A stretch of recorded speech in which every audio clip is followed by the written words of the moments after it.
Bonjour mes loulous, j'espère que vous avez passé un bon week-end, même si vous êtes enfermés et que ça continue à durer.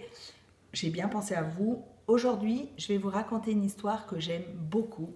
Elle s'appelle Marlaguette.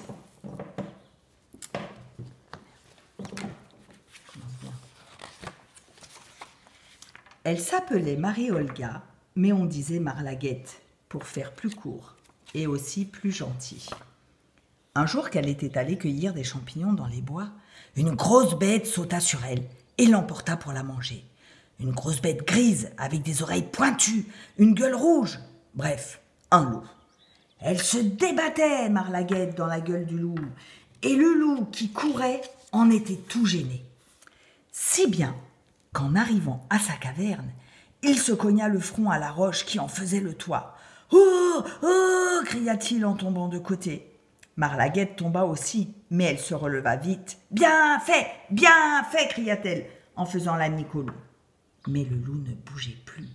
Il avait l'air bien malade, avec une grosse bosse au front, une écorchure et un petit peu de sang qui en coulait.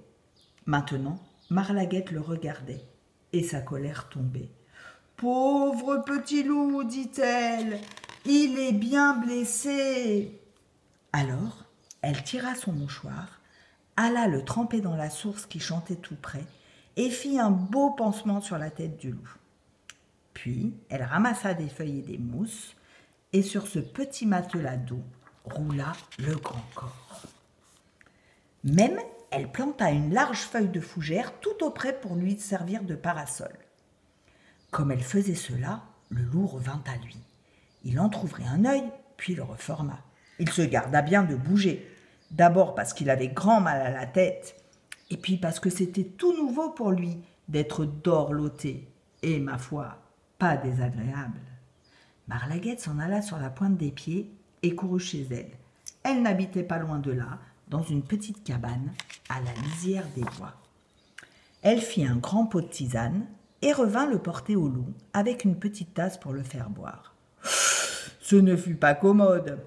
Les grandes dents du loup cognaient contre la tasse et sa grande langue laissait échapper la moitié du liquide. Pour tout dire aussi, il n'aimait pas la tisane. Berk, lui qui se régalait de viande crue, avec du bon jus saignant qui ruisselle le long des babines. Cette camomille l'écœurait. Que c'est fade, geignait-il en lui-même. Mais Marlaguette disait « Allons, bois, vilain loup !» d'une voix si douce qu'il n'y avait qu'à obéir. Elle le soigna comme ça pendant 8 jours. Puis, elle l'emmena faire une promenade en marchant tout doucement pour ne pas le fatiguer. « Caca !» cria le geai en sautillant devant eux. « Il te croquera, Marlaguette !»« Ah, tu crois ça ?» dit le loup. « Attrape !» Et il se lança en avant pour croquer le geai. Mais il était encore faible et il manqua son coup. Le 2e jour, comme il se promenait bien sage à côté de la petite fille, le geai revint. « Cra, cra, Marlaguette, il te croquera !»« Menteur !» cria le loup. Et pour le punir, il se lança en avant et cette fois-ci, il croqua le geai. Oh, qui fut bien furieuse. Marlaguette, elle donna au loup une sérieuse fessée et ne lui parla plus de toute la promenade. Et quand ce fut l'heure de rentrer chez elle, elle ne lui serra pas la patte. « Je ne le ferai plus, » dit le loup en reniflant, le cœur gros. Et il avait l'air si repentant qu'elle lui pardonna. De fait, à partir de ce jour, il ne mangea plus une seule bête vivante. Dans la forêt, cela se sut vite. Les oiseaux ne s'envolèrent plus quand il passait sur les chemins.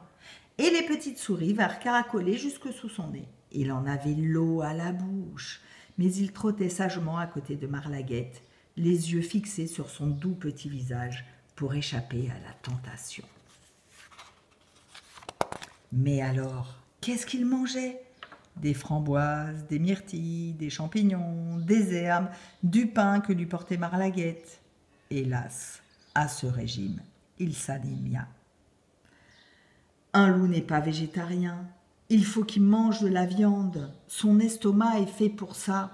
Ce fut un vieux bûcheron qui le dit à Marlaguette. Il est en train de mourir, ton ami le loup. Marlaguette pleura beaucoup, puis elle réfléchit toute une nuit, et au matin elle dit au loup : « Je te délie de ta promesse, va vivre au fond des bois comme vivent tous les loups. » Alors, la grande bête grise s'en fut sur ses pattes maigres, et elle croqua un merle, un lapereau et 3 musaraignes qui prenaient le frais au bord de leur trou.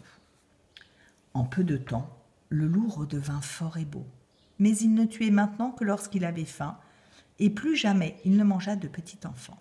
Parfois, de loin en loin, entre les branches, il voyait passer la robe claire de Marlaguette, et cela lui faisait à la fois plaisir et tristesse. Et Marlaguette regardait souvent vers le fond des bois, avec son doux sourire, songeant à cette grande bête de loup qui, pour l'amour d'elle, avait accepté pendant des jours de mourir de faim.